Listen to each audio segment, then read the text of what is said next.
To launch a successful invasion of Spain from Portugal, Wellington needed to capture the fortress cities of Ciudad Rodrigo and Badajoz.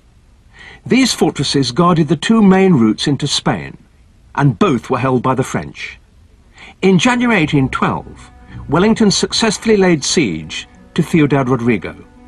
He then marched his troops south to Badajoz, to one of the greatest and darkest episodes in the history of the British Army. His troops surrounded the city and began digging the parallels or trenches that would house the heavy cannon needed to batter the walls. The digging was hard, and the army was poorly equipped for the task. After the parallels were dug and the guns installed, the Allies started to pound selected areas of the walls, creating a breach through which the attackers could storm into the fortress. On the 6th of April 1812, Wellington gave the order that the assault would begin at 10 that night. Many thought he gave it too soon, but with the French army now threatening Ciudad Rodrigo, Wellington needed a quick result at Badajoz. The attack was spearheaded by volunteers, known as the Forlorn Hope. At 10 o'clock they raced for the breach, but the French were ready for them. The breach itself was a rubble slope at about 45 degrees, littered with planks studded with sharp nails. At the top, there were dozens of these vicious things, timbers with sword blades. Behind them there was a low wall lined with French infantry, and this whole area was swept by artillery fire.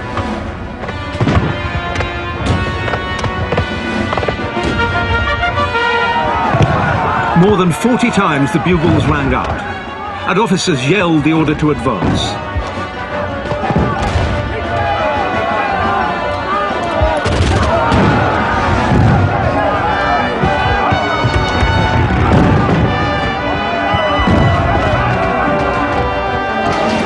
Every one of the assaults was repulsed.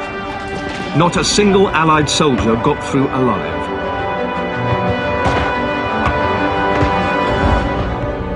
Wellington was on a hill outside Badajoz, listening to reports which told him that attack after attack had failed.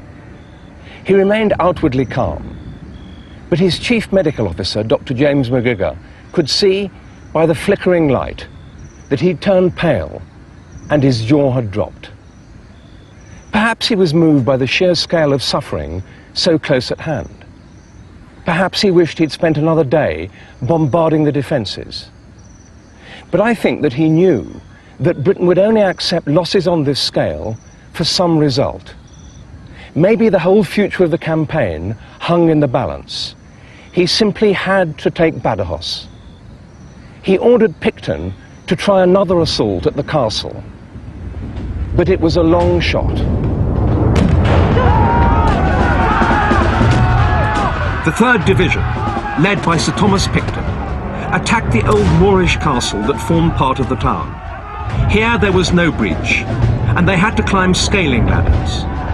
One officer described their rungs as being slippery with the blood and brains of brave men. But they kept trying. Somehow, against all the odds, this assault succeeded. It was as if sheer, indomitable willpower had lifted the soldiers over the walls.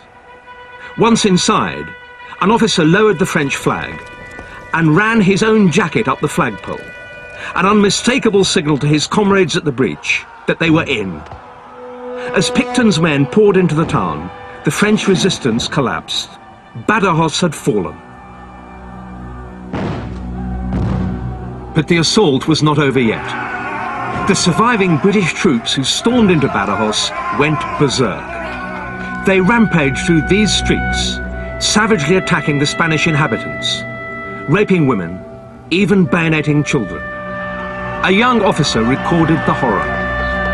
Men, women and children were shot in the streets for no other apparent reason than pastime. Every species of outrage was publicly committed in the houses, churches and streets, and in a manner so brutal that a faithful recital would be too indecent to humanity.